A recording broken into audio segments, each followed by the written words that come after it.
સવાલ એ છે કે જે પણ વેપારીઓને નુકસાન પહોંચ્યું છે, જે પણ લોકોનું નુકસાન થયું છે, તેની ભરપાઈ કોણ કરશે? કારણ કે આ દ્રશ્યો જુઓ, આ તબાહીના દ્રશ્યો છે, જ્યાં વાહનોને નુકસાન પહોંચ્યું છે, માલ સામાનને નુકસાન પહોંચ્યું છે.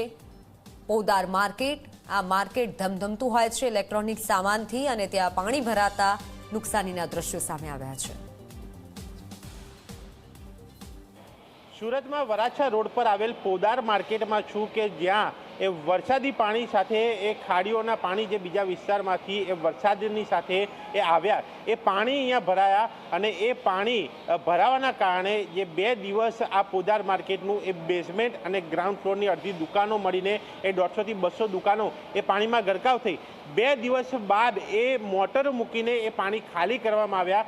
એ બાદ જ્યારે દુકાનો ખોલવામાં આવી, એ નુકસાનીના દ્રશ્યો સામે આવ્યા. એ દુકાનોમાં એ વેપારીઓ, કર્મચારીઓ એ દુકાનો સાફ કરવામાં લાગ્યા છે અને ફરી વેપાર શરૂ થાય અને એ કમાણી શરૂ થાય એમાં લાગ્યા છે. તેની સાથે સાથે આ બીજા દ્રશ્યો પણ જોઈ શકાય છે. એ બેઝમેન્ટમાં એ દુકાનોની સાથે આવેલું એ પાર્કિંગ કે જ્યાં એ 2 વ્હીલરો જે હાલતમાં પડ્યા હતા, એ હાલતમાં એ થેલી ટીંગાડેલા 2 વ્હીલર, એ હેલ્મેટ સાથેના, એ રેનકોટ સાથેના એ 2 વ્હીલર અહીંયા જોઈ શકાય છે. એ પણ બહાર કાઢવાનો સમય એ વેપારીઓ કે કર્મચારીઓને ન મળ્યો અને આખા 2 વ્હીલર એ પાણીમાં ગરકાવ થયા, જેના કારણે આ કદાચ કહી શકાય છે કે આ પ્રકારના 2 વ્હીલરના એન્જિન પણ એ ફેલ થઈ ચૂક્યા છે. એટલે કે એ 50,000નું વ્હીકલ હોય કે લાખ રૂપિયાનું વ્હીકલ હોય, એ નુકસાન પણ એ સભ્યોને, એ કર્મચારીઓને, એ વેપારીઓને થયું છે. અને તેની સાથે એ દુકાનોનું નુકસાન, એટલે કે આ પ્રકારે નુકસાનીના એ દ્રશ્યો અહીંયા સામે આવ્યા છે. અને 1-2 નહીં, પરંતુ બેઝમેન્ટમાં પાર્ક કરેલા 100 જેટલા કે એનાથી વધારે એ 2 વ્હીલરોને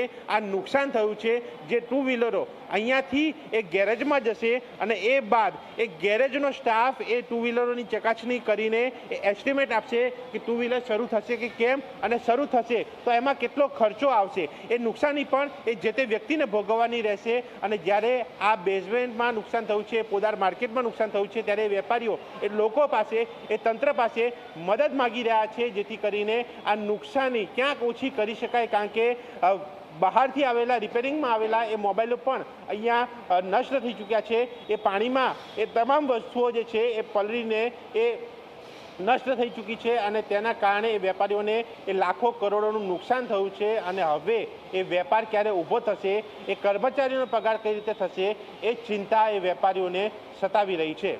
કેમેરામેન તુષાર શાહ સાથે દર્શક રાવલ, ઝી મીડિયા, સુરત.